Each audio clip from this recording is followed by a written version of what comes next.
Saudara-saudari yang terkasih, jumpa lagi dalam Pelita Hati hari ini, Selasa 13 Juli 2021, hari biasa dalam Pekan Biasa yang ke-15.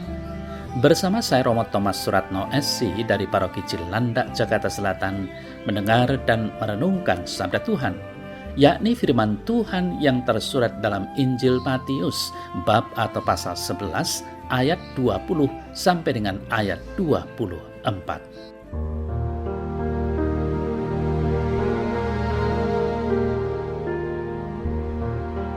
Yesus mengecam kota-kota yang tidak bertobat, sekalipun di situ ia paling banyak melakukan mukjizat-mukjizatnya.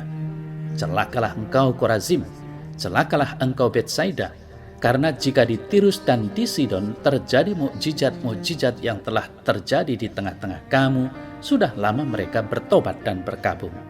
Tetapi aku berkata kepadamu, pada hari penghakiman, tanggungan Tirus dan Sidon akan lebih ringan daripada tanggunganmu.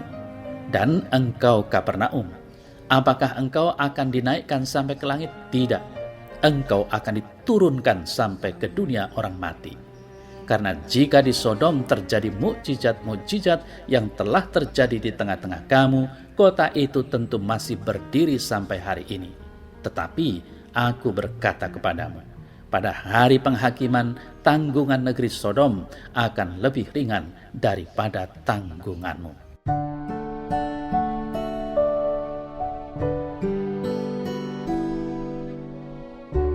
Saudara-saudari yang terkasih, setelah Yohanes Pembaptis ditangkap oleh Herodes, Yesus menyingkir dari Nazaret ke Kapernaum dan tinggal di sana. Di sanalah dia bertemu dengan beberapa murid pertamanya, serta mengajar di rumah ibadat pada hari-hari Sabat. Di kota itu, Yesus menyembuhkan orang-orang yang dirasuki setan, menyembuhkan ibu mertua Petrus, dan mengadakan banyak mukjizat lain. Kapernaum adalah salah satu kota di mana Yesus paling banyak melakukan mukjizat. Pengajarannya yang penuh kuasa membuat mereka takjub. Namun, mereka tetap tidak bertobat, tidak mempercayai Yesus sebagai Mesias.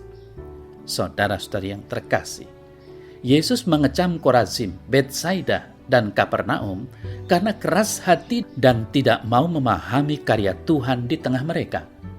Kota-kota itu termasuk daerah yang pertama kali mendengar berita pertobatan yang disampaikan Yesus. Berbagai mukjizat juga dia lakukan. Yesus bahkan memilih Kapernaum sebagai kediamannya sekeluar dari Nazaret. Namun kota-kota itu tidak bergeming. Berita Injil dan mukjizat Tuhan tidak menggugah mereka bertobat dan berbalik dari kejahatan mereka.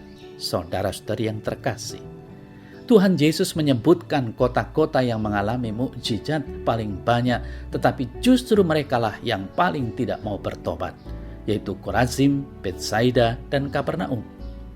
Tuhan Yesus mengatakan bahwa jika mukjizat-mukjizat itu terjadi di kota-kota bangsa-bangsa kafir seperti Tirus dan Sidon di daerah Libanon, atau bahkan di Sodom, maka para penduduk di kota Tirus, Sidon, dan Sodom pasti akan bertobat.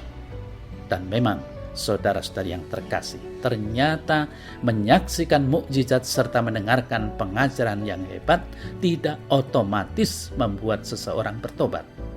Diperlukan kerendahan hati untuk mengaku diri sebagai pendosa, lalu menerima karya keselamatan yang dikerjakan Allah di dalam Kristus bagi kita. Ini adalah anugerah yang besar. Namun jika disia-siakan, kita sedang memilih penghukuman ditimpakan atas kita, seperti penduduk Kapernaum. Saudara-saudari yang terkasih, Yesus memperlihatkan Tirus dan Sidon yang tidak akan menjadi seburuk Korazim dan Betsaida.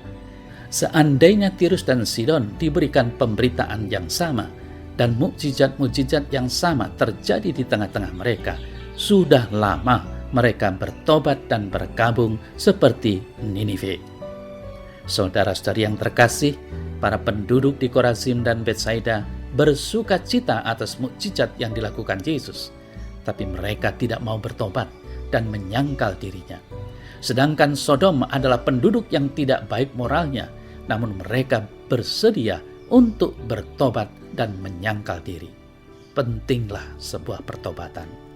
Dengan pertobatan, saudara-saudari yang terkasih, maka orang-orang berdosa untuk kembali kepada Allah setelah Roh Kudus meyakinkan dia akan dosa, membawa perubahan dalam pikiran, keinginan, sikap, dan kehidupan orang berdosa itu sebagai akibat dari pekerjaan iman yang menyelamatkan melalui penebusan yang membenarkan dia.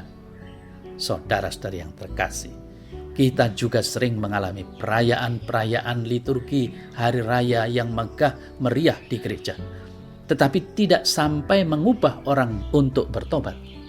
Kadang orang hanya silau oleh hingar-bingar pesta hari raya, tetapi hatinya kosong, tidak bertobat. Seperti orang-orang di Korazim dan Betsaida, sukacita akan mukjizat-mukjizat, tetapi mereka tidak bertobat. Sodom, kota yang penduduknya bejat moralnya itu, akan lebih ringan tanggungannya daripada orang yang melihat karya Yesus namun tidak bertobat. Maka marilah kita bertobat. Tidak ada kata terlambat. Yesus masih terus membuka tangan kalau kita datang kepadanya. Ingatlah, kita harus menanggung perbuatan kita di akhirat. Bertobat menjadi cara kita memperoleh keselamatan.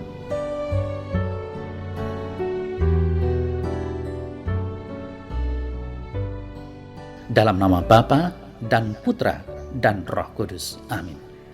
Ya Tuhan Allah, berilah aku selalu kesadaran iman bahwasanya pertobatan pasti akan membawa pada keselamatan yang sejati.